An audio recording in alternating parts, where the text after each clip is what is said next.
Thank you very much for that, Sonia.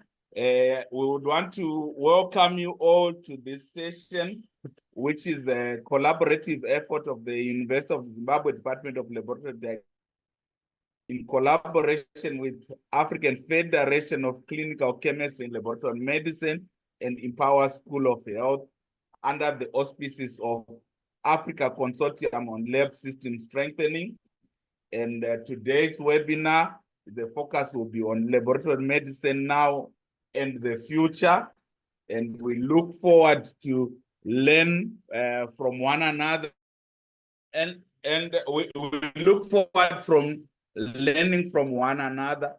And Sonia, do you have the information video that you would want to share before we start? That's okay, Ian, because we are already shorter in time. You can continue with the session. We can continue. All right, that's fine. We'll start today with Gizachaw Tadeo Akulu, who is a lecturer at St. Paul's Hospital Millennium in Medical College and a PhD fellow at Addis Ababa University and the executive board member of the African Federation of Clinical Chemistry and Laboratory Medicine, who will give us the introductory remarks. Over to you, Gizachaw. Thank you, Ian. And I think, yeah, we are just celebrating the Lab Week for laboratory professionals around the globe, and we are just involved in different platforms. And one of the platforms and partners to celebrate the Lab Week is just working with this consortium. And I have really the privilege to acknowledge the contribution of the Empower School of Public Health and other partners, along with the IFCC, FCC, and senior researchers like Professor Glinda and the likes in this activity. So laboratory professionals and activities getting attention globally, and yet the previous practice, as we know, was just we started as a profession in laboratory medicine. And I wanted to really draw your attention back to many years, starting from the mouse pipette and the different automations. But the current trends in laboratory medicine is becoming really significantly transformed. This is as a result of automation, the emergence of or the introduction of informatics, bioinformatics, and the adoption of new technologies like molecular diagnostics. We can say that this molecular diagnostics disrupted the boundaries between the different fields like that of the pathology and biochemistry. So there are also a growing innovations in electronic laboratory notebook that are just enhancing accessibility and collaboration among the different laboratory facilities.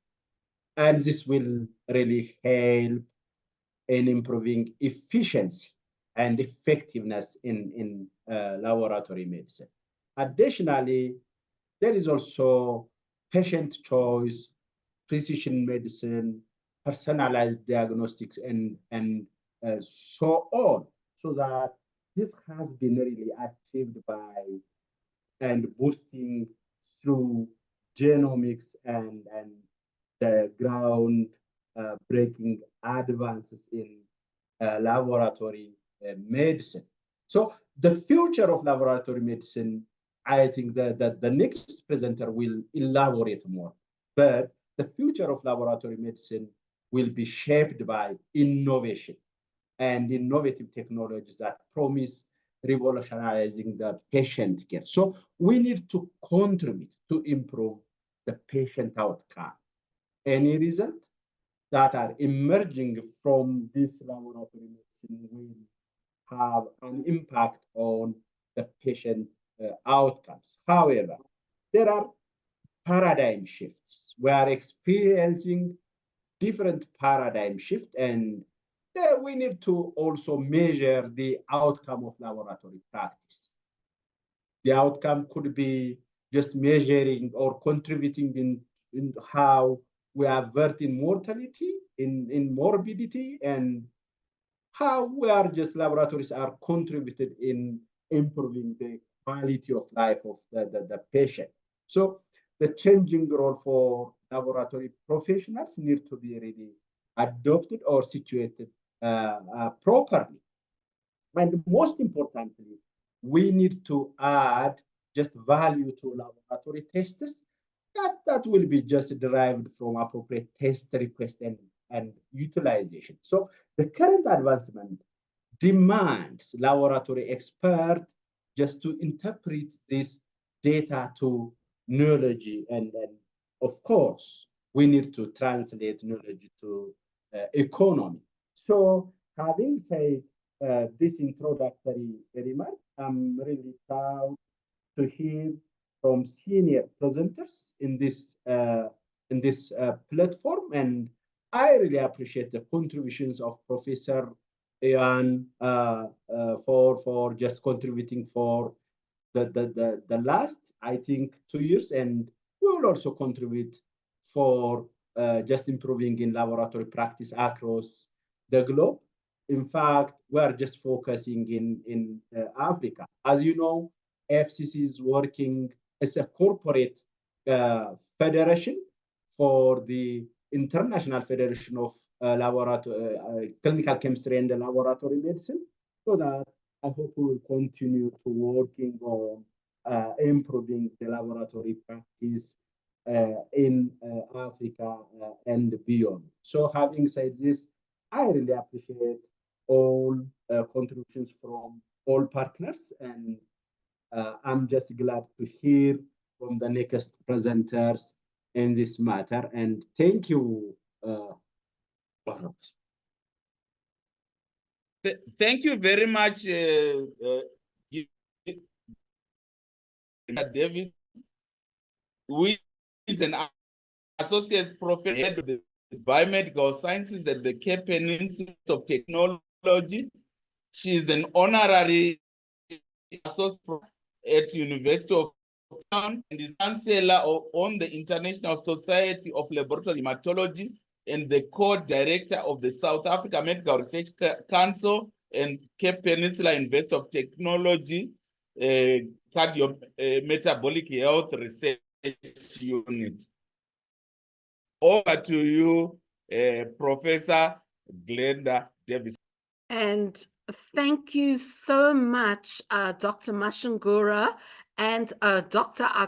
Kalu, I hope I pronounced this correctly, for that introduction, and also for laying the foundation for my talk today. It's a great privilege to be here in Lab Professions Week, and I am going to today outline some of the changes which you've already heard about that are taking place in laboratory medicine, but also some of the future opportunities that we have as laboratory professionals. So please just shout if you can't hear me at any time, or if my slides disappear. So the outline of the talk and the theme I'm going to have today is changes bring opportunity, because I really believe that we can't avoid change, but we can turn all these changes and challenges, some people see them as challenges, into opportunities. So today I'm just going to one slide say what we do in labs, some of the changes which you've heard from the introduction, but I'll talk a little bit more about them. And then the last part of my talk, I'm going to talk about us and our careers and future opportunities in laboratory medicine. Right, so medical laboratory science, what do we do? What do medical laboratory professionals do? I'm sure we all know what we do, but in fact, we do a lot. And if you have to Google our profession, you get this, that we are a profession that perform complex tests on patient samples using sophisticated equipment. And that ranges from a microscope to huge autoanalyzers, to flow cytometers and beyond. And we do and will continue to play a huge role in identifying disease, diagnosis, treating and the monitoring of disease by doing these tests. And I think this is something that's often said, that up to 60 to 70% of clinical decisions made by a clinician are based on the tests that we do in the laboratory. Whichever little cog in the wheel we play, those tests and those decisions are made on those tests. But we do other things as well. We perform research, and I think this is important, and we need to be involved in the research and development that's occurring in laboratories. We validate new instruments, and this is important because new instruments are being developed, improved at a fast rate, and it's our profession that should be involved in their validation. Then quality. I think quality and good lab practice is going to become more and more important as we go through the next few decades. And at the moment, we are the guardians of quality. We are the profession that makes that decision to release that result or keep it back and say, right, something's wrong here. Let me go back and see what went wrong. And last but not least is training. And I'll talk about this throughout the talk because training is vital. Right, so what changes are we facing? And as I say, I'm going to focus on Africa. And the first a group of changes are things that we don't have control of, and this is population demographics. Now, in previous talks, I've always said that the population in the world is increasing. I think that is still true, but there are many countries who have a decreasing population. And in Africa, although we are still increasing, what is increasing at quite a fast rate is the aging population. And even in Africa, that is a young continent, and we have such an advantage there. But our population of those over 60 is growing at quite a rate. And this is because of better medicine. We are living longer. And with that brings, of course, a whole new range of diseases, which we'll talk about now. Then there's vast urbanization and migration. And I think this is particularly true for Africa. And this picture that you see here on the right, I took from the United Nations report, and they foresee that by 2050, almost 60% of the African population will be urbanized. Some countries in Africa have already reached this and surpassed this, and I want to include Africa. It seems that Professor Glenda, she faced some problem with internet. Ayn, can you please take over? All right. Yeah, I think the internet has dropped for Prof.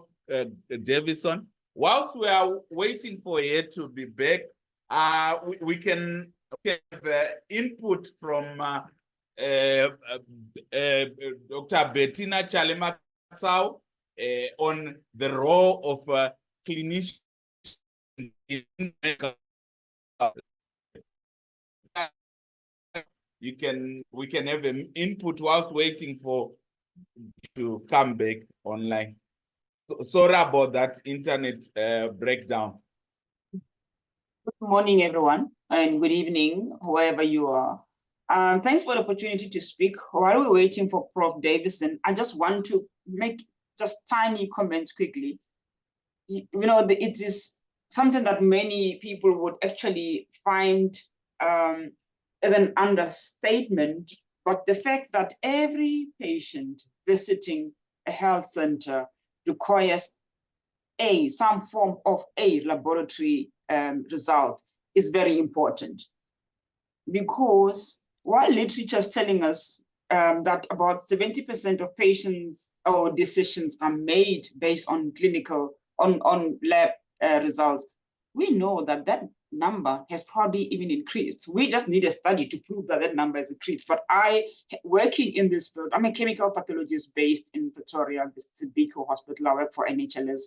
And I can tell you on a daily basis, we deal with a number of decisions from clinicians that we have to support clinicians for based on the result that we have. I just want to give you one tiny example of what we were going through in this week in our lab. We had reagent issues, and one of the reagents that was frustrating us was the bilirubin. Now, bilirubin plays an important role, and I see this role especially critical in neonates. Those who are just born are going to need to be evaluated. Some of you know the transcutaneous, the point of care, which is a very important tiny instrument to actually assess the level of jaundice in a patient, basically to try to check the bilirubin levels. But obviously, they still need the lab results. Now, based on what's been happening on our side, because we had reagent issues, we had to make sure that these samples are being sent away, because we don't want to have any children dying because we could not give them the bilirubin results on time. And bilirubin unconjugated, meaning that the one that can actually go through the lipid element of the body, can actually go into the brain as well, because it's lipophilic. It loves the aqueous environment. These patients, therefore, could actually end up developing a permanent brain injury just because we couldn't give them the result in time. Another one would be a patient with biliary atresia. If doctors are not able to get the conjugated bilirubin, they can very easily miss the opportunity to diagnose a patient with biliary atresia. This is just an example of what's been happening here in the lab. I mean, there are so many examples that I can give you that I experience on a daily basis to actually show you the value of the lab. Prof. Davison mentioned earlier that we validate tests, we receive new instruments, and many labs across the country do that basically yearly. We recently acquired a new instrument, which is yet to actually be placed, but everything so far is paperwork has been completed in terms of receiving that instrument. And as I'm talking to you, the lab, not just across the road, Kalafong Hospital, is right now validating a new instrument. I'm supporting this lab, helping them to ensure that all their assays are up to date. What I'm trying to say to you is it is very important that every test results that is being released from the lab, we are confident that the results we are giving to the clinicians or the person looking after the patient is actually up to scratch. Now, the value of lab cannot be undermined.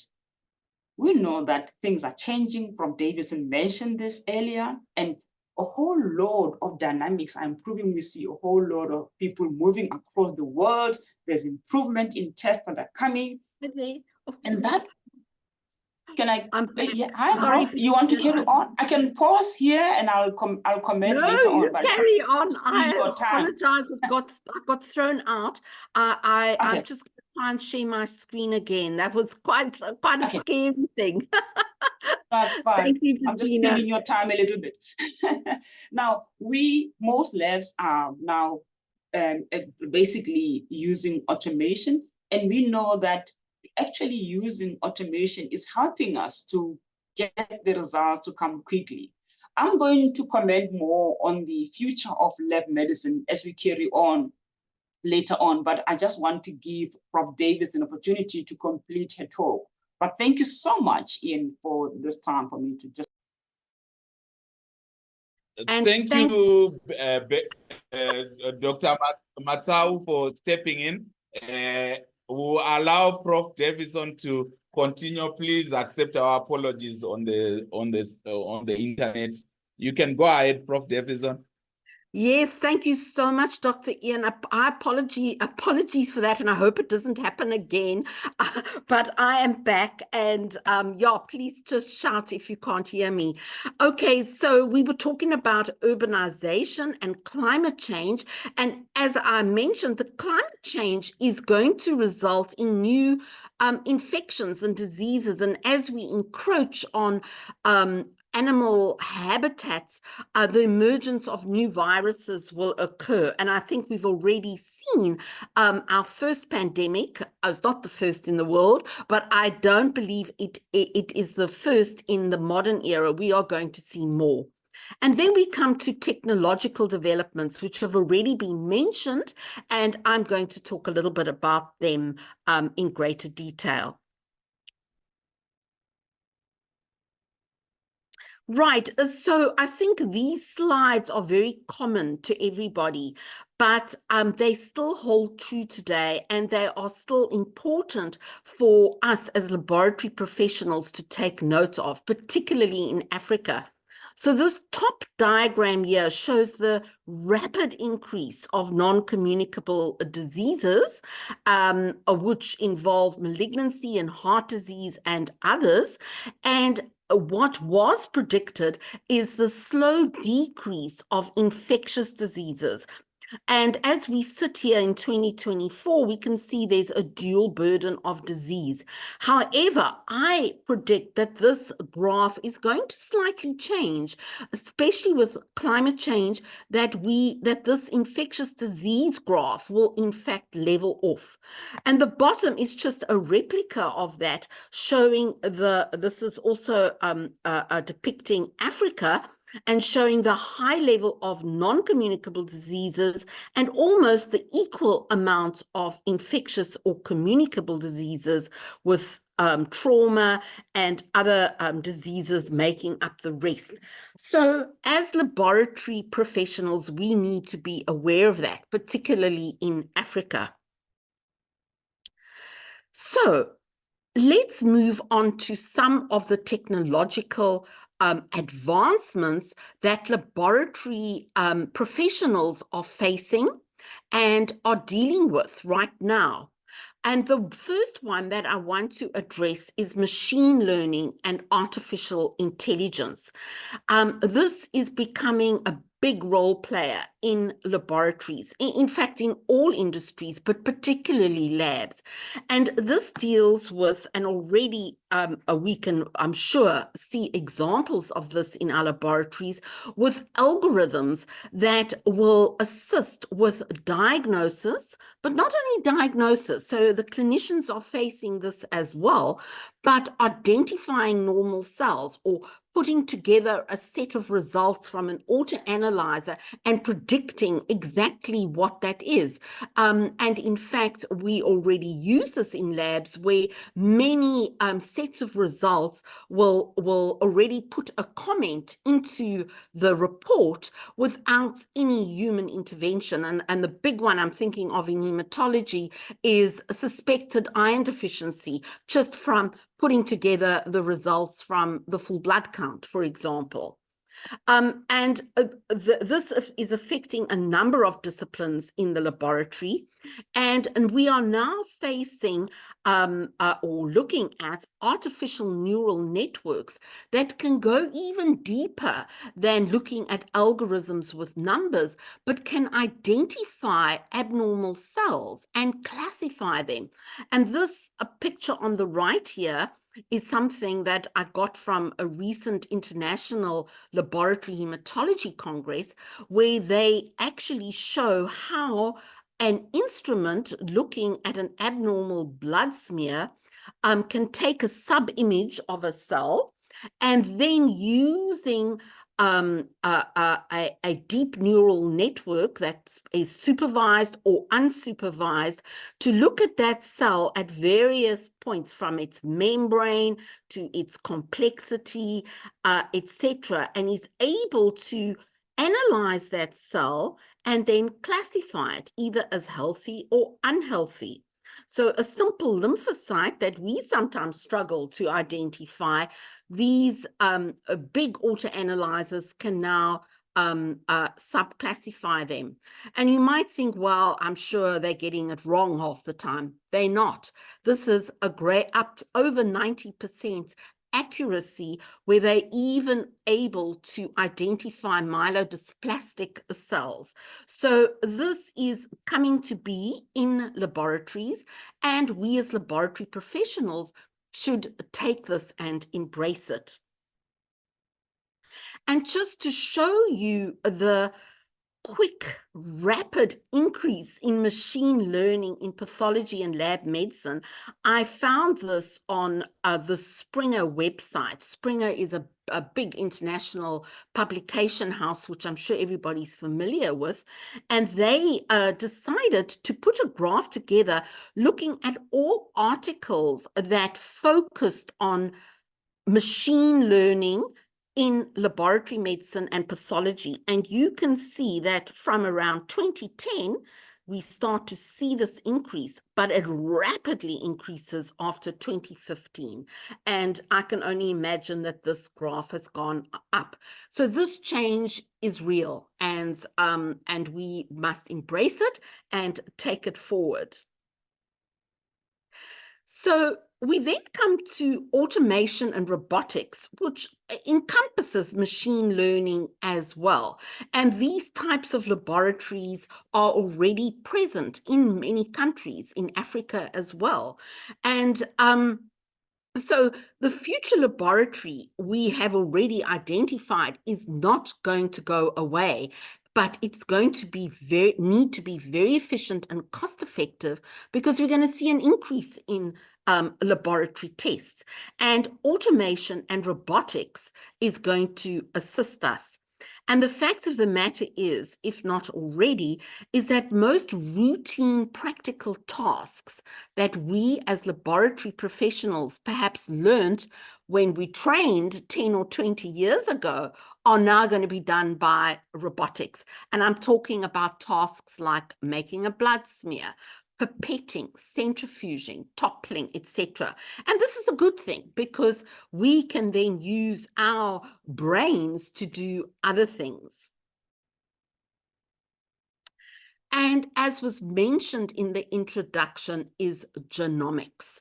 Now, genomics is, once they described and sequenced the whole genome, I think in the late, in 2008 or the early 2000s, it changed the face of medicine, because you could now identify mutations that predisposed populations to disease. And in diseases, you could identify the exact mutation that was causing that disease. And of course, that has revolutionized medicine, particularly laboratory medicine. But I want to focus on Africa, because the African genome is unique, and it is very diverse, and it is very different to other genomes such as Asia, Europe, and the Americas. And so there is a huge opportunity for us as laboratory medicines to own our own African genome. And we know, and the evidence is there, that understanding genomics is very important in diagnosing and looking at various diseases that are in Africa. And I'm going to, the first one, hemoglobinopathies, sickle cell disease, the thalassemias. These are important, and we are the epicenters of these pathologies. And then, of course, with the increase in malignancy, infectious disease, cardiovascular disease, all of these we can better understand, better predict if we could describe and sequence our African genome. And also, of course, we'll talk about pharmacogenetics and precision medicine a little later. So if we look at this map, this was published in 2022, and it shows in red the countries that are really putting a lot of effort into describing genomics in their regions. And the ones in the slightly lighter red that are here are members of the H3 Africa project and are doing exceptional work. And this was in fact published by an Egyptian group who had started up their own national genomic project. And then we can see those countries in pale pink who've also got projects going, but they're small scale. But I want to point you to the green, which is untapped countries who we still have to investigate their genomes. And this is a huge opportunity, and laboratory professionals, I think all over Africa, we should be looking to explain this and identify and document the genomes in these countries. So that is a huge opportunity for us and a challenge. Which brings us to precision medicine, because if we understand the genome and the mutations and population genetics, we can develop precision medicine. And this is also the future. So on the right here is a simple little cartoon where you've got drugs that up till now, and if we take malignancy, will kill all the normal cells in the body as well as the tumor cells. But if we know exactly the mutation and what is wrong and what cells have that mutation, we can be precise in our therapy and target just that. So this is the future, and Africa is already going along that line. And this diagram is something I put together just to show you the evolution of this in laboratories. And this is particularly focused on malignancy. When we studied back in the 80s and 90s, the clinician would do a physical examination, and we would do our routine laboratory testing to diagnose, and they would then use that information to treat a patient. We then evolved into cytogenetics and FISH, which I think is pretty well established, studying chromosomes. And we now can, and I think many labs are doing this, we can analyze a targeted gene. So if we know what gene is mutated for that particular disease, we can target it and do PCR and RT-PCR in infectious disease to identify a bacteria or a malignancy. But we're entering this era now where we want to do next generation sequencing and even go beyond that into single cell sequencing and epigenetics. So this linking into precision medicine is a huge opportunity for us as laboratory professionals. Right, so that's the high-tech stuff. But what about the other side of the coin? And I want to spend the next few slides looking at point-of-care testing. So point-of-care testing are also increasing at a rapid rate, and they can provide a very rapid laboratory results without patients or samples having been transported to a big central lab. And in Africa, this is very important because we have deep rural areas. Africa is a huge continent. I think it is one of the biggest in the world. And we have very rural areas where it's very difficult to transport a sample to a central lab. So it makes sense to be able to provide a patient with a lab result right there at the spot that they come to that clinic. And I don't think I have to go through the different benefits of this. It's affordable. Many of these tests are very sensitive and specific. They are easy to use, they're rapid, they're robust, and they can be delivered to those who need it right there and then. And just to show you this happening, this is from Africa. It was published in 2023 by African people in the PLOS Global Health Journal, and it shows the main tests that are already being routinely offered at a point of care. And we can see, obviously, the biggest chunk is HIV, rapid diagnostic tests. This has even entered the self-testing arena.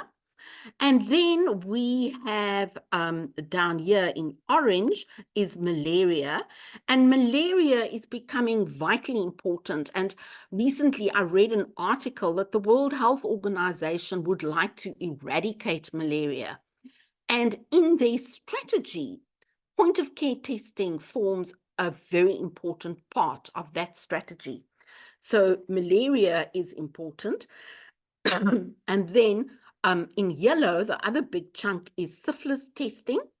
And of course, then we have sickle cell testing, rapid diagnostic tests, which is very important in many African countries. And then the other highlighted areas encompass TB, glucose testing, and others. So we can see, and this is making a huge impact in laboratory diagnosis in Africa. It's also not just in rural clinics that we are seeing point of care testing, but these tests can be done at the bedside or in an emergency unit when a patient enters the hospital. So instead of sending the blood sample to the main central lab, you can do that test right at the bedside. And this, of course, is very useful. It ensures a prompt diagnosis and treatment. You can effectively monitor drugs, perhaps that have got out of control, like warfarin, for example, where patients come in for their dosages. And of course, it reduces the cost. So we can see the benefits of point of care testing. But there are challenges. And many people see this as a threat to the laboratory. And I'm going to explain to you that it's not a threat. But some of the challenges that are often spoken about are that these tests are performed by all types of professionals. These can be from nurses, pharmacists, to even the secretary in a doctor's waiting room. And they don't have training in laboratory testing. So although these little lateral flow tests, as you can see on the right, are easy to perform, they do need some kind of quality control. And we need to ensure that the results that are being produced are accurate and adequate for that patient. So here is another opportunity for laboratory professionals. We should be playing a role in this. We should be taking control of the training and the quality and ensuring that those test results that are being done are accurate. And this is a challenge, but also an opportunity. So if I have to summarize the future trends And this is described, this is not from me, there are two trends that are happening in laboratory medicine. The first is the formation of large integrated laboratories or lab networks. And this is where you've got your genomic testing, the highly specialized flow cytometers, for example, big automated instruments that are got their artificial intelligence and robotics going, and all being fed into huge software networks where they're being analyzed and distributed out there to clinics. But on the other side is the increase of simple point of care tests that are developing at a huge rate. In fact, at a conversation I had with somebody earlier, I think it was Prof. Erasmus, says that 25% of laboratory tests are being done by point of care instruments. And these are becoming less and less reliant on labs. They are being done and the results being handed out. So there needs to be some connection between these two arms that are developing. So with this in mind, and I'm sure everybody in this room can think of other changes that are happening in their environments, but what about us? What about the laboratory professionals? What must we do to see this happening, and what kind of laboratory professional do we need? So it's very obvious to me that we still are going to need highly skilled laboratory professionals who can respond to change. And I think that's important because many people I know are stuck still in the old way of doing things, but we need to change, and we need to change rapidly, because we are the profession that are going to develop and oversee this development in our own environments, no matter what role you play in the lab, whether it's as a pathologist, a medical scientist, medical lab scientist, or a technician. We are the forefront of this change. And we are going to need professionals that can analyze big data and integrate laboratory tests. And in many countries now, they are not focusing, especially at undergrad level, on specialities, but rather a professional that has a broad kind of training. And they call them blood scientists. So they are able to do tests from all different disciplines and analyze them and understand them. And this, I think, is a message for us going forward. So they need to understand disease, how the laboratory fits in there. But of course, when we talk about specialization, they need to be on the forefront of the new techniques, talking genomics, single cell sequencing, flow cytometry, and of course, the newest point of care instruments. Genomics, I think genomics is not going away. And we all need to familiarize ourselves with genomics and focus on the African genome and be part of that, particularly if you have that opportunity. And then some of the softer skills. We need to be problem solvers, because with all this machine learning and deep neural networks and blah, blah, blah, there are going to be problems. Things are not, the machines are not going to do everything, and the machines are not going to identify the problems. So we need people who can almost predict the problem, the risk, and go back, use number of resources to solve it before it becomes an issue. And they need to be independent, critical thinkers, and last of all, innovators. Research and innovation, I think, is going to be important.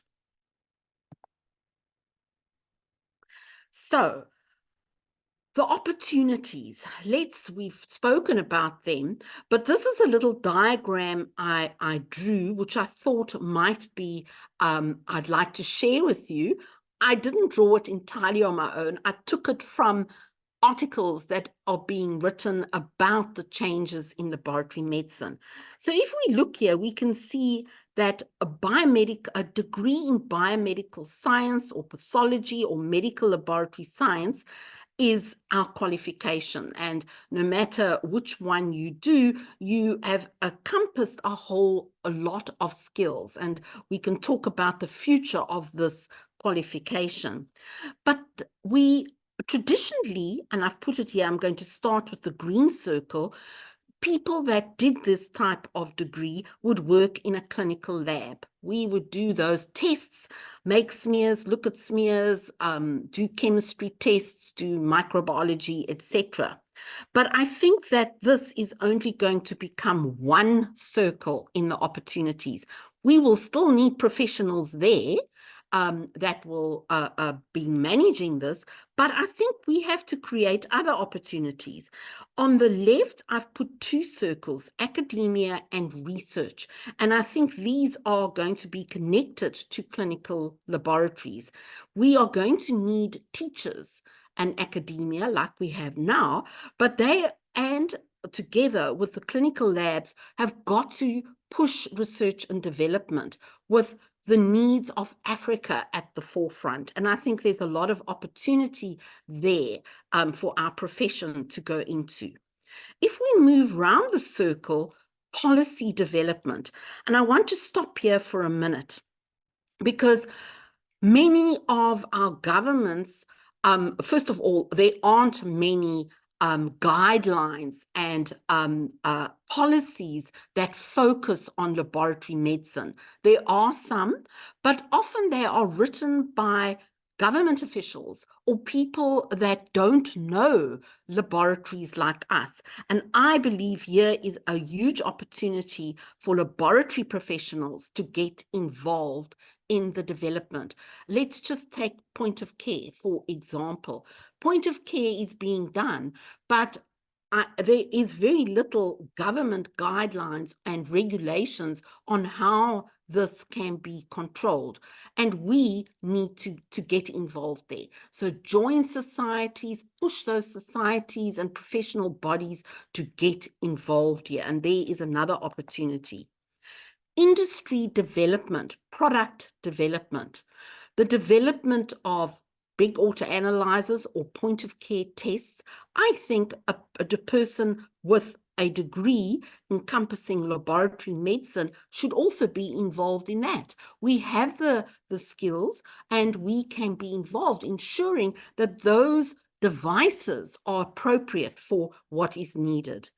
And then quality. I think this circle is going to get bigger and bigger, because with all this happening, quality is going to become more and more important. And the last circle is information technology. And this is also going to get big. And as I mentioned, we need software and big data analysis to be able to analyze the data that is being generated. And those of us who have computer and software knowledge are going to become very valuable. And there are new careers that are emerging. Bioinformatics is becoming a huge buzzword. And where is our profession in this? If I have to look up the definition, and I did, and I've written it down word for word, this is a field of science that uses computers, databases, maths, and statistics to collect, store, organize, and analyze large amounts of biological, medical, and health information.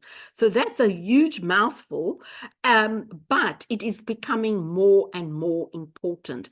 And so us as laboratory professionals need to be there as well. So currently, bioinformatics is performed, certainly in South Africa, and we can put this as part of the discussion, performed by graduates often in genetics, or maths and computer science. And I think that this is not only specific for Africa, but when I do go internationally, I often see graduates or doctorates in computer science presenting laboratory data that they have analyzed. And there's definitely a disconnect. So we need to combine those clinical disciplines, laboratory disciplines that we know with this bioinformatics. And there is a definite need for somebody who can encompass this and join the two areas together. And here is another opportunity for our profession. So my last slide before we hand over to the experts and to you is just some points of discussion that I've highlighted in my reading. I think training and review of curricula is something important. And I don't know how far we're doing that, or are we doing that in silos? Maybe we need to combine our efforts. Genomics, we need to be including genomics in our training in all disciplines because it cross-cuts all disciplines. We must talk about specialization because we need to, yes, understand specialization, but also be able to integrate disciplines. Bioinformatics, I definitely think, is a point of discussion. And then the critical thinking, the innovation, and last but not least is the point of care, which is becoming a big role player in our profession. And so my last slide is to thank you, but particularly to thank all the laboratory professionals in the room today, which includes myself, includes all, no matter what role you play in that laboratory. I want to thank you for all we do, for all you do, because we are really the hallmark or a big backbone in clinical decision making. And with that, I hope you've enjoyed this talk, and I hope you've got lots of questions so that we can go into the discussion and the debate with lots of points of discussion.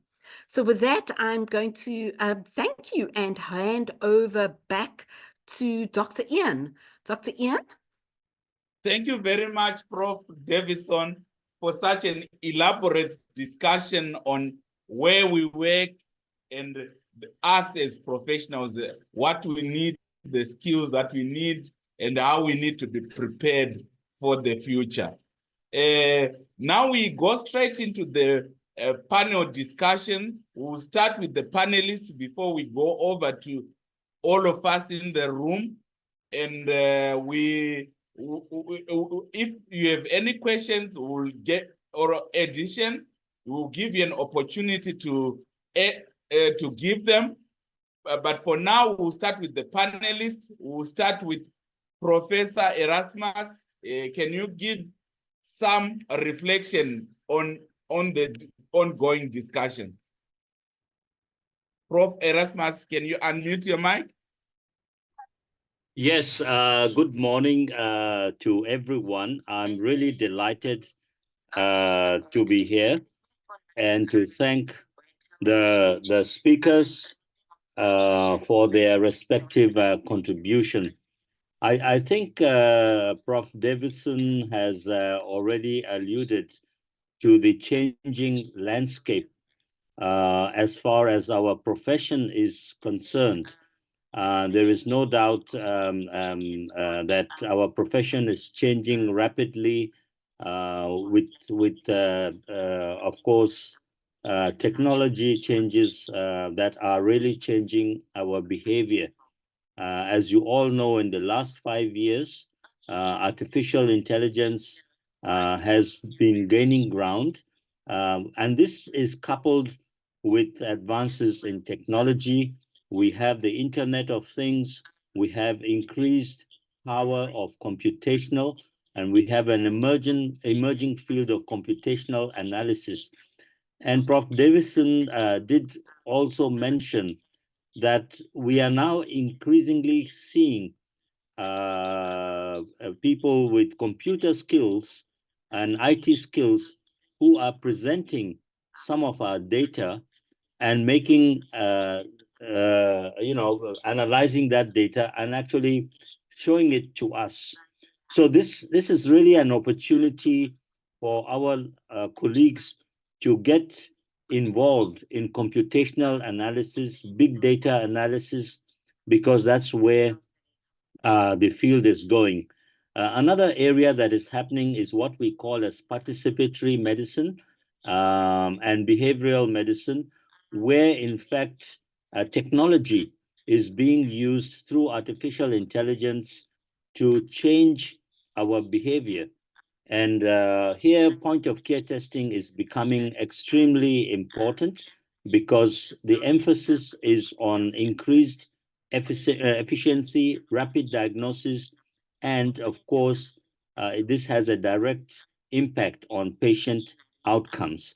Prof. Davidson, I think probably, I'm not sure if she mentioned it because I joined her talk a little bit late, that we at Cape Peninsula University of Technology are actually launching a training center for point of care testing. This will be the first of its kind in Africa, and it's linked to a course on point of care testing, which we have developed at Cape Peninsula University of Technology.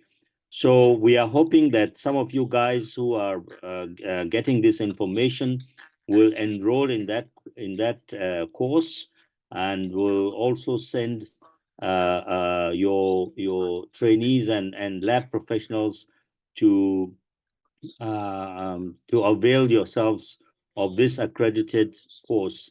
In fact, some of you might also be aware that these webinars are being produced in collaboration with the Africa Federation of Clinical Chemistry, which is a sub-regional federation of the International Federation of Clinical Chemistry. And I would like to thank the University of Zimbabwe, as well as the other universities in South Africa, and Empower School of Health for supporting this activity, which is, we really so thankful for your attendance and the fact that knowledge, information, and so on is being shared by multiple lab professionals throughout Africa.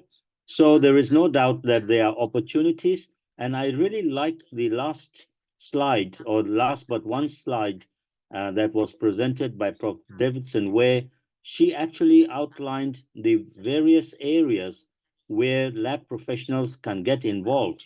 So please do not be afraid that point of care testing is here. It's not going to replace us, but rather there are new emerging areas where we can specialize and contribute to the ever-changing landscape. The emphasis now going forward is rapid testing. That's number one.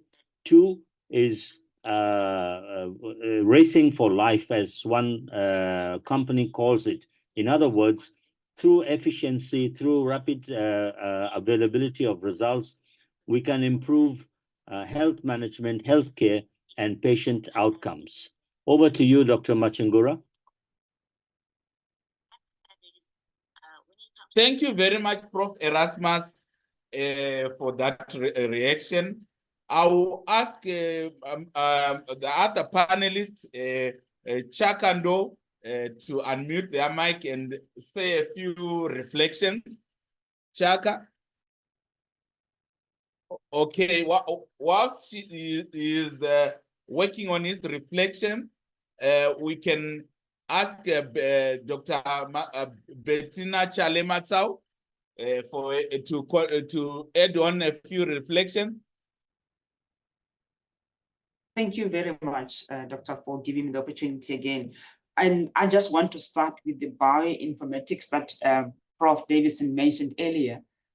Recently, I attended a transdisciplinary workshop here at UP in Pretoria, and it was actually very interesting to see how different disciplines that you would regard as previously not having much in common would actually come together to bring a diagnosis in a patient. And that included vast disciplines. I mean, I found some of the the collaborative work's really very interesting, because it would be very difficult to see how someone who working in engineering, who's a mechanical engineer working primarily with motor equipment, can actually be involved in achieving the diagnosis leading to a patient with cardiovascular pathology.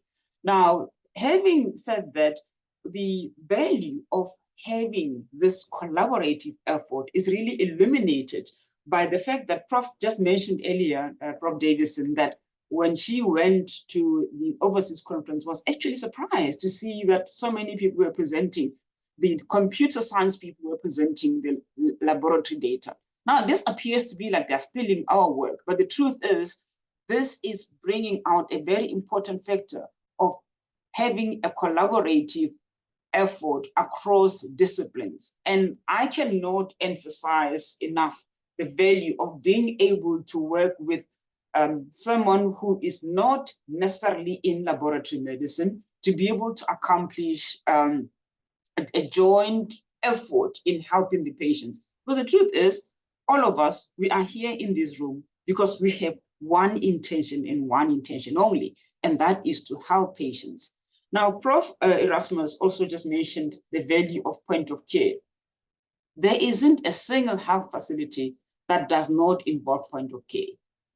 Either it can be in critical care, or it can be at the doctor's side, basically the nurse probably helping, or the doctor themselves even doing this. I remember previously when we were growing up, when you go to the clinician, the GP, they would actually even take the urine, quickly centrifuge it on a tiny centrifuge in their offices, and look on these, look at the cells under the microscope. We have moved so far now that we are actually able to do quick and effective testing without a waste of time. Now, Prof. Davison mentioned something very important, that one point of care is important. The current state of affairs is that these tests are mostly done by non-lab professionals.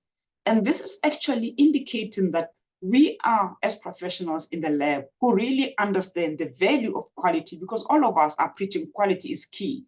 But someone who's not a lab professional, while they also agree with us that quality is key, they really do not understand what we actually imply when we say quality is key. And simply, when we have a point of care that we know that is running properly, and we even have an EQA system aligned to that, we know that every test that we do in the lab, we should actually have proof that it's actually working.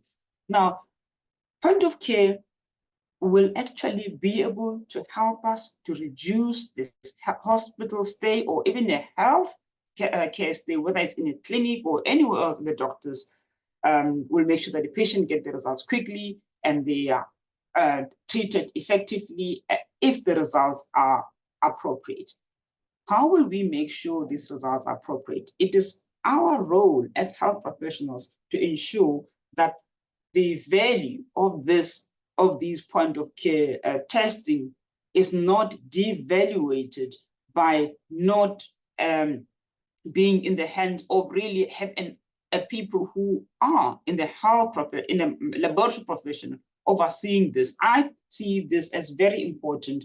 If point of care is going to be successful as we see it growing now, we need to really play in that role to ensure that it is really implemented effectively. I want to mention also a little bit, if it's okay with you, Prof. Dr. Matigura, what Dr. Davison mentioned regarding precision medicine and pharmacogenomics. All of us here, when we have some kind of ailment, it can be a headache or anything, we tend to take paracetamol, Panado, as some of us may call it. Now, some people may not be able to have the headache resolved when they have just taken 250 milligrams. Some person may need 2 of that. Some people may even say, you know what, I don't want to come anywhere near Panado because it is like a, like a sweet. I'm trying to remember the term that they use locally of those little sweets that these children like when they well, we give an example of that. I'll try to remember that as we carry on. Now, when this is not effective in one person, it may actually be effective in another. This is the value of, in my opinion, pharmacogenomics. When we know what is actually working in one patient, we're able to help them appropriately. Another example I want to give you working in this field is regarding the precision medicine. We know that right now, all of us are using when we are evaluating a patient, we take a test and we look at the reference intervals. The reference intervals are actually a misnomer, because each of us here, we actually have our own unique reference intervals, but it's very expensive to each of us having our own little test done, because ideally that's what we should do as laboratory professionals. We should all go to the doctor. When you're still young, you get your baseline. As you're growing, you go into puberty, you get your baseline, and later on in adulthood, you get your baseline. So that only that can actually be the focus. Indeed, that is not practical, because that is really a waste of money. So the value of precision medicine is actually indicated by that element. And another thing I want to mention quickly before we give Chaka the chance is the AI and machine learning that Prof also mentioned. Now, AI and machine learning are growing now, but the truth is these are not new. They are just improving. The advancements are becoming more visible, and everyone else, regardless of the field, is aware of the value of AI in their field. Because I also teach at university, that some of the students, when you ask them to do assignments, they actually get the AI to actually quickly make the assignments for them. Now, we know that when we're driving in any area of the city, you actually have others call this guy telling me where to go, and other people will say, I have this lady telling me where to go. This is all AI, but it happens across all fields. It happens also in medicine.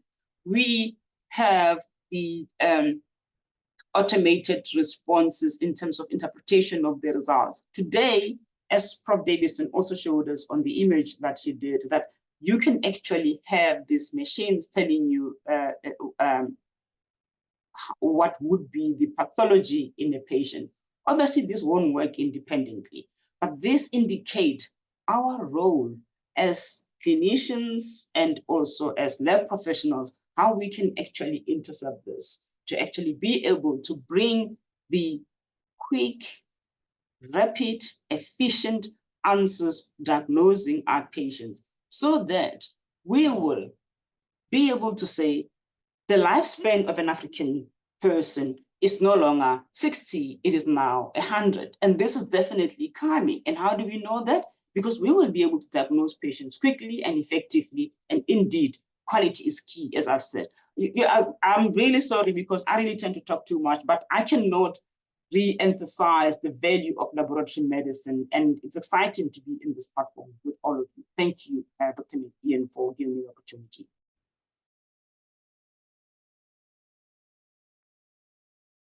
I don't know if Ian is thrown off. Chaka, are you here on board? If Chaka is available and can join.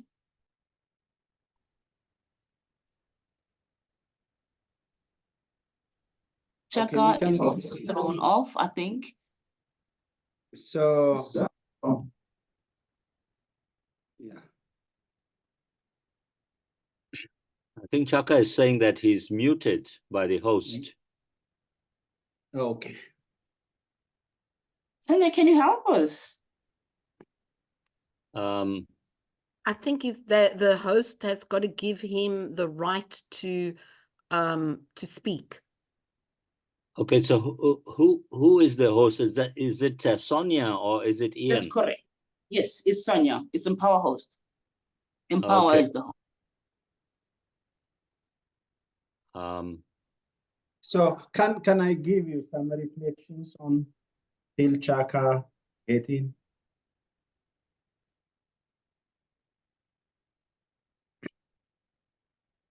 Please go ahead. Okay, Thanks very much. I'm so sorry for the inconvenience. It's Shaka here. Yeah, I wanted to thank Prof. Davison and my co-panelist. One thing which I wanted to emphasize on what we will be looking at as such as lab professional. If you look at the new standard ISO 15189-2022, the current one which has to be employed, part of what is been required, if you look at the section 6, which is the resource sir. requirement. Dear sir, sorry to interrupt you. I had provided you the co-host, right?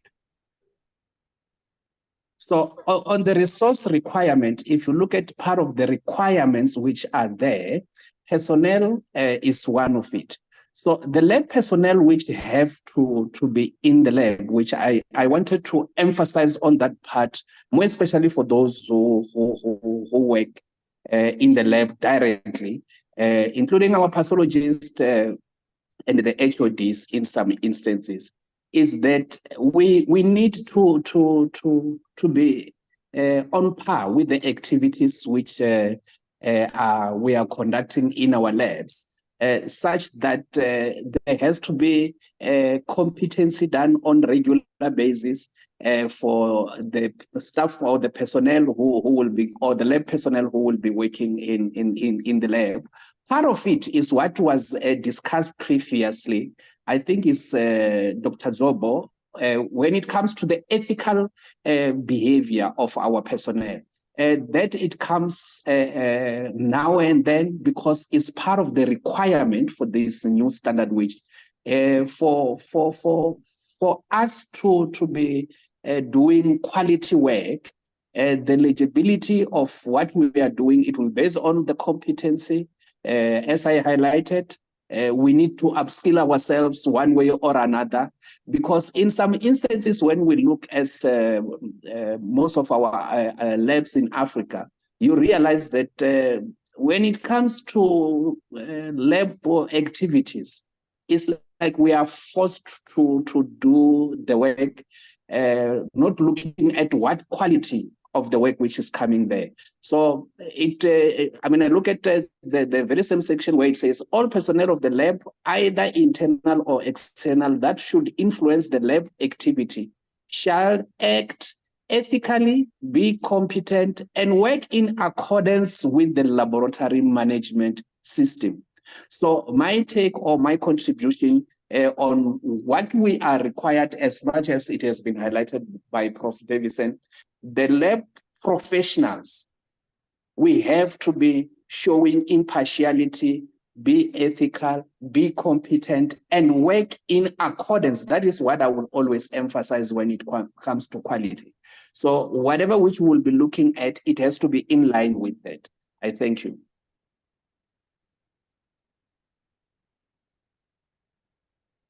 Thank you very much, Chaka. Interesting points indeed. And I agree with you, quality is key, and the value of being an ethical lab professional is very important for everyone, not just for people who are working in the lab.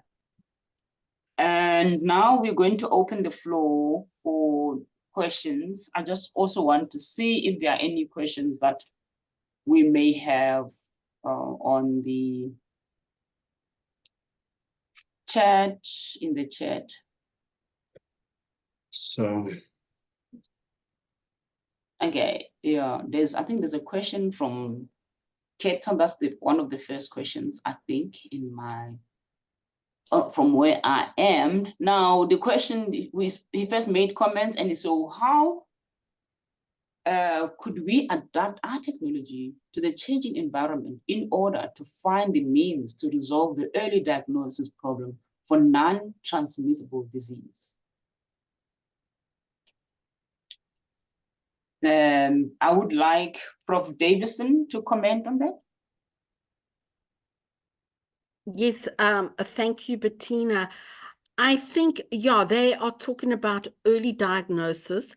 And I think that here again, point of care becomes so important, because point of care has given us that opportunity to be able to provide a diagnosis right there at the point that that patient enters the healthcare system. And I think how we can be part of that is to oversee, to make sure that those devices are accurate, and the people using them are competent. And so then it can be confirmed at a central lab. But I think the answer to early diagnosis is to bring the lab to the patient and be able to provide a good lab, accurate lab test at that point. So that because turnaround time is the main thrust of that question. I don't know if Prof. Erasmus has anything to add to that. But that would be my response. Yeah, I think what Prof. Davidson has just said is really hitting the nail on the head. I think we are now in the age of, as I mentioned earlier on, increasing clinical efficiency. And this is really being impacted upon all of us through the rapid advances in technology, in which point of care testing is there, which in fact is now called as a disruptor. That is happening in the area of lab testing. The increased connectivity has also made a huge impact in the sense that now we can monitor quality of these instruments, the quality of the operators, through increased connectivity. And many of these instruments, small instruments, are now connected with each other so that the coordinators can, in fact, monitor what is happening at each site. So indeed, through point of care testing and its availability at different sites is actually having a great impact in promoting rapid patient care. So I think we are going to see huge changes, and this is why we as lab professionals need to respond to the rapidly changing landscape. So the new professional or the new health a lab professional or the lab professional that is entering the training program currently, or even those that are in the system, need to be aware of these changes that are happening, but more importantly, equip themselves to be prepared for these changes. And you can actually see what is happening to many companies. Those that have not embraced change are being slowly removed from the routine business of instrumentation. Thank you very much, Prof. I see Prof. Davison and Chaka, you want to comment on the same point, or maybe as we start with Chaka first. Chaka, you want to comment on that? Yes, Dr. Matsao, what I wanted to highlight, just to share with the audience as well and the panelists, where I've seen this point of care being done in a very interesting and profound way to say, how do we validate the authenticity of result? One, all these point of care machines in setting, I'm talking about within the organization here in South Africa where I operate, they are supposed to be validated.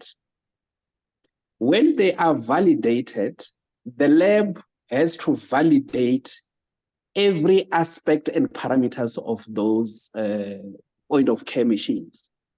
So in most instances, they use those point of care equipment as part of the screening when it comes to the operation. Then they are connected to the other machines which are in the lab. So in our case, the point of care equipments, they are aligned within the lab equipment, or they are attached to the lab equipment repertoire. It's like the lab have those machines placed in the side of the hospital or on the bedside as it is meant to be. And whatever result which they have there, because the machines have been validated, QC has to be run every day, because training, which as Prof. Erasmus has highlighted, in this case has to be done on regular basis or daily, as is other machine. So it is highly unlikely where you find that the validity of the result can be questionable in any instances. So the challenge which we have is the skepticism on areas, because it has a lot of political or emotional attachment to the running of this point of care, to say who owns what. But in where it has been put in place by the lab, they know what needs to be done. Because when I look at this point of care, it differs from different country, region, and province. But in our case, where the lab is acting as the custodian of the point of case equipment, they run like any normal analyzer or equipment. And we don't have those challenges. Thank you. Thank you very much, Chaka. Prof. Davison, and I'll go to Dr. Kalu afterwards. Thanks. Thank you very much, and I can only agree with Chaka. I think that those were very valuable points, and possibly the way point of care should be managed. I just wanted to bring up another point, as the question was about early diagnosis. And there is also, besides the point of care, there's also a movement towards discovering early biomarkers for disease, malignancy, cardiovascular disease, etc. And these lie in that genomic field, where, for example, epigenetic changes occur far earlier than the clinical symptoms of a disease. And so this is also an area of research that at the moment is research, but could become routine. So you could almost, even though a patient is not showing symptoms and of that particular disease, but if you've got early biomarkers, they could form part of a screening test, and you could catch a disease earlier. I mean, this is just looking into the future, but I just thought it was a point that I'd like to make as well. Thank you. Great, thank you so much. And Dr. Akalu? Yeah, thank you. And I have some reflections on point of care testing. I think we have seen and we have said many times about point of care testing. It's just meant for a screening. So the utilization and institutionalization of the point of care testing across the different countries are just highly variable. So some countries are just taking point of care testing as a sole diagnostic method. And in that case, there are some discrepancies and shortcomings. So by point of care testing means that it's near to the patient, just near to the patient's vicinity. We can start from the bedside. And there are well-known point of care testing that contribute to patient care. And yet there are lots of point of care testing methods that some countries, especially the African countries, are using as a sole diagnostic method. We can talk and raise examples, for example, related to HIV. So most of the diagnostic method for HIV in different African countries were 3 point of care testing, 3 kits, okay? Both of all the 3 sometimes be considered as a point of care testing, but with different efficacy. So, but yeah, earlier one of the speaker talks about the task shifting when point of care testing is just performed by non-lab personnel, otherwise performed by lab personnel. In Ethiopia, there was a task shifting that has been incorporated in the clinical practice. In that case, we can take that task shifting will be appropriate when it's safe and legal. By safe means safe to practice, and when we say legal means it requires some body of knowledge about that point of care testing diagnostics.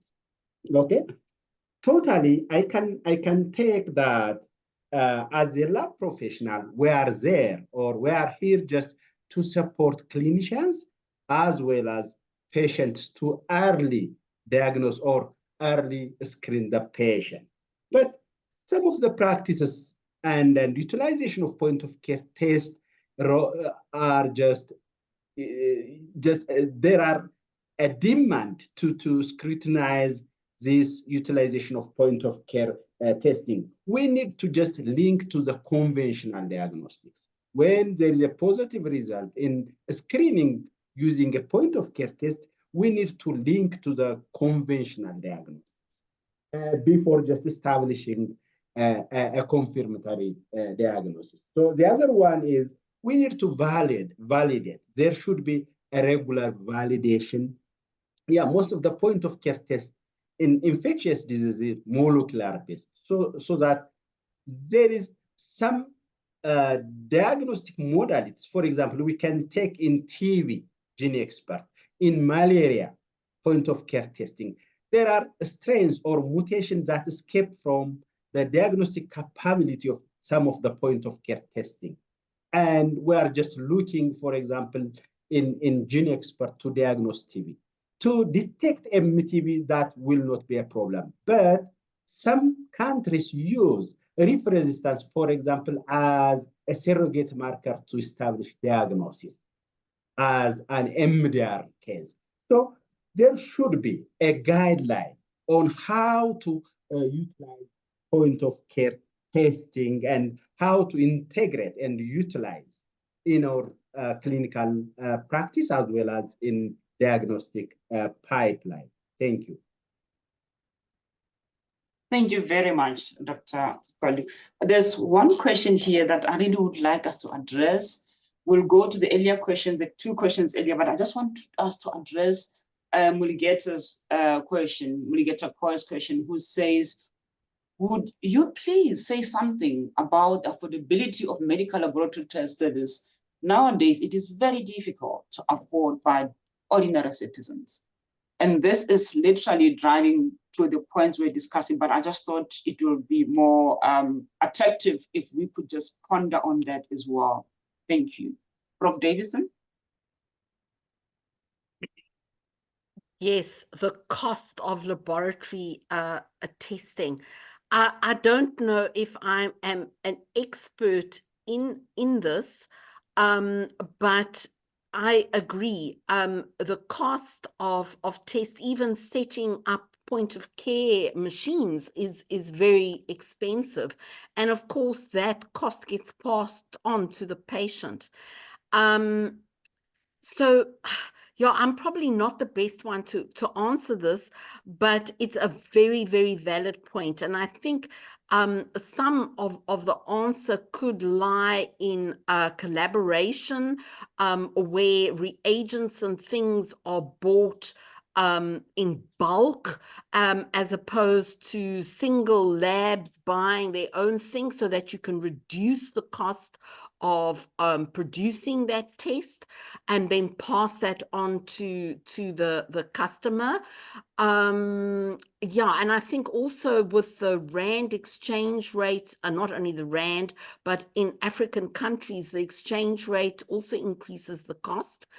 Yeah, I would also maybe like to make the point that I think the disparity in lab testing and diagnostics and in providing treatment was exposed during COVID, where people in Africa and low-income countries were actually disadvantaged in receiving testing for COVID, as opposed to other countries where there obviously were more resources.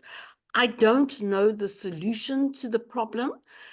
I think the solution also lies with suppliers of reagents and instruments who could make play a huge role in reducing the cost, and perhaps governments.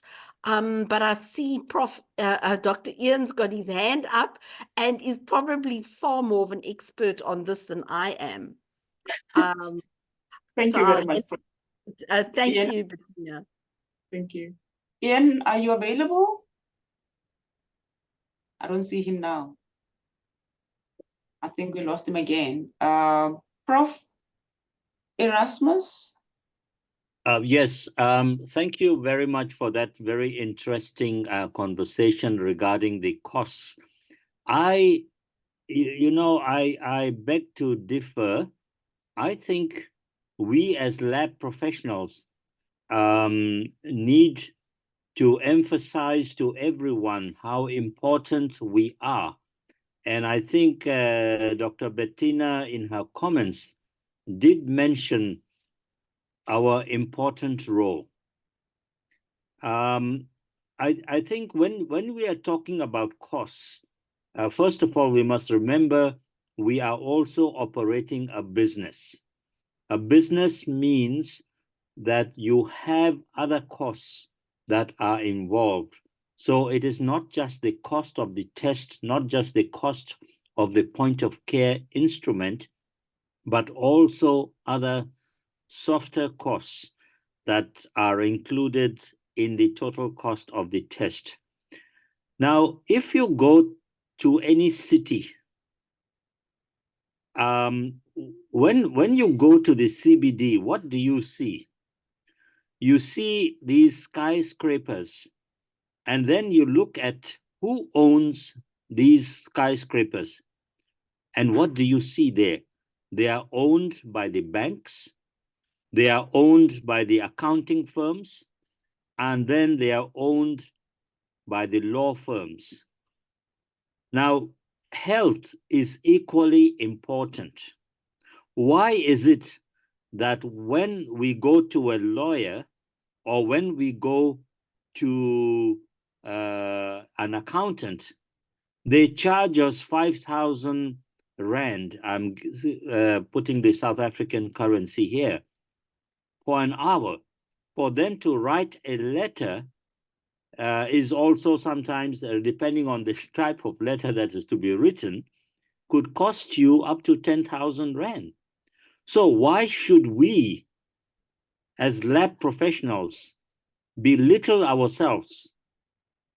We are part of that whole business. I know we need to be social in our outlook, but I want to put that aside. And somebody was telling me, I was in Johannesburg 2 days ago, they said, look, no, the doctors are charging too much. And I said, no, they're not actually charging too much.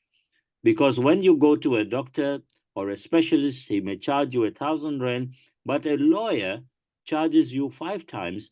And if you want to do your accounts, then it is 20 times.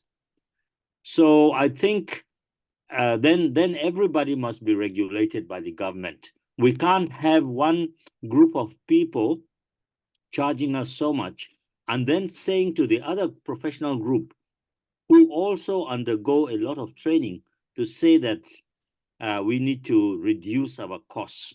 So there has to be balance, and there has to be equity, and there has to be regulation. So I think this is important.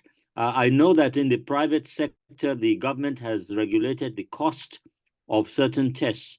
And if the private pathology groups have to increase their costs, they have to make a submission to the government to allow them raise the costs.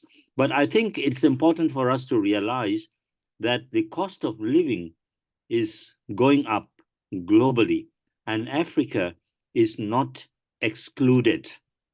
So I think on the one hand, we have the government labs. On the other hand, we have the private labs.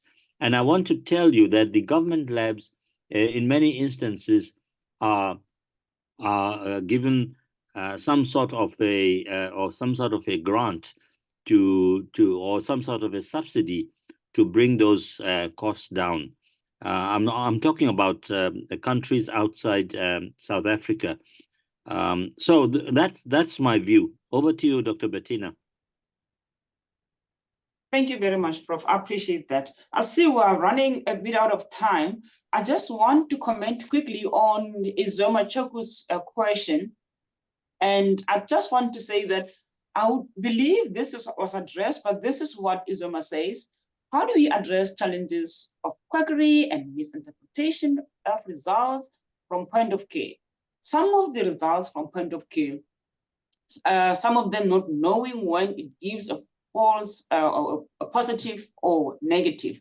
Now, I really believe, and I just need you, the panel, to really comment on this if some of the effects that I'm going to say are actually a bit missing. I do believe that we have said in this platform that when we have laboratory professionals participating in ensuring that these tests are done properly, the risk of having the false negative and false positive results will hopefully be reduced, because we'll be able to follow these effectively. There is no test that is foolproof, but right now, the point of care, because it's in the hands of non-laboratory trained people, it is not always easy for them to interpret these results effectively.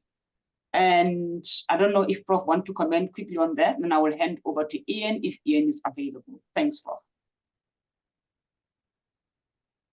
I didn't say which Prof. Yeah. Prof. I fully agree with you, Bettina. I think it's, and I just want to add training. And we as laboratory professionals should ensure through training that these people doing these tests are competent to do those tests. And that should be continuous training and competency assessments, making sure that the result that they release is accurate and, you know, suitable. And also just going back to, was it Dr. Akula or Chako that spoke about those networks where the results are transmitted to the central lab, where a lab professional can also ensure that the quality is correct. So that's my point of view, but I agree with your points. Thank you. And over to the next Prof Erasmus. Yes, Prof. Well, I think the point that we are all making is that we need to ensure that the quality of results that are given either to the clinician or to the patient are of the utmost, I mean, they have undergone through all the quality procedures. And of course, this is linked to the training of the personnel. I think somebody, one of the speakers talked about the ISO 15189 in where the point of care has now been incorporated. So the training of the personnel, the competence assessment of those personnel will become vital in ensuring that we deliver, that the point of care instruments and the operators are delivering the correct result. And this is where lab professionals need to get involved. We need to be in control of point of care testing. And this is where, because there has been this reluctance, we find that our colleagues from the Department of Health have actually installed some of these point of care instruments in the clinics, in the wards, and so on. And these instruments and operators are not being supervised. In fact, many of them don't even take part in either internal quality or EQA programs. And this is why this is a matter of great concern, and is the reason why at the Cape Peninsula University of Technology we have put in a point of care training program for possible or future operators, and this program is going to be critical to ensure that the quality of results that are being given are of the highest quality. So it is up to us as trainers, as professionals, to ensure that we are in charge of all types of testing, and this includes point of care testing. So we must not allow it to go away from our hands, but rather embrace it, because whether we like it or not, change is coming. It is already here, and technology is impacting on this whole change in behavior. And the patients, as you know, want to see their results. They want to act on their results. They are in constant touch with different providers, as well as you know, we now have a Google doctor that they can consult. So I think we need to really be on top of what is happening as far as these changes that are impacting on our profession. Over to you. Thank you very much, Prof. I really appreciate that. Dr. Akalu, I'm just coming to you, and thereafter we will hand over to Ian, who's available. Otherwise, I will close. Dr. Akalu? Yeah, yeah. Yes, just mine is just short and very simple. Yeah, the question is really pertaining and fundamental, because we are just looking different data that are introduced by point of care testing. Okay, some point of care testing introduce false positivity, others introduce false negativity. So when we see the regulatory landscape in Africa, for example, more than 62% of point of care tests are still unregulated. So that I recommend really countries should have to have a guideline on how to utilize point of care testing modalities, okay, and technologies. Otherwise, as a medical laboratory professional, and I worked for many years as a bench technologist, I can say that we are endorsing more than the manufacturer's claim. Okay, point of care testing is just generally meant for screening, large population screening, for example, during epidemics, pandemics, and so on. Otherwise, if clinicians were, if our support is required to just clinicians establish a conclusive diagnosis, we need to just go for a confirmatory test. Otherwise, as I said, point of care testing modalities are meant for screening, so that we need to refrain just endorsing more than the manufacturer's claim. There is no one point of care test that are just claimed by the manufacturer to establish diagnosis, okay? For screening, that's a straightforward, and in that case, we can avoid false positivity and negativity in general. Thank you. Thank you very much, Dr. Akalu. I'm going to close at this point, unless Ian is available. I don't see him on my side. And I just want to take this time to thank everyone for participating. And I want to thank Prof. Davison for the intriguing presentation that he gave us. And indeed, it is very clear that we have a lot of work as laboratory professionals to be able to help our patients. And certainly, I also noted your comment, and indeed, you're really echoing what the panelists have been saying. The value of point of care should not be underestimated. And while we are aware of the limitation and it's screening, as you said, and just now, Doctor, but we have to really be able to see that many of our people who are in very distant places, they will really benefit even more to the point of care. We see a whole lot of patients coming to the health facilities, whether it's a doctor's unit or going to a pharmacy, discount clinics around here, or even just coming to the critical care. So point of care is growing and is going to really be of value to help many of our patients that are depending on all of us who are here in this platform. So thank you very much for your participation, and we're looking forward to see all of you in the next webinar later on in the year. Dr. Majigura is not here, but I would like to close and wish all of you a very happy and restful weekend. Thanks. Bye. Thank you. Bye-bye. Thank you very much, everybody. Bye-bye. Bye to everyone.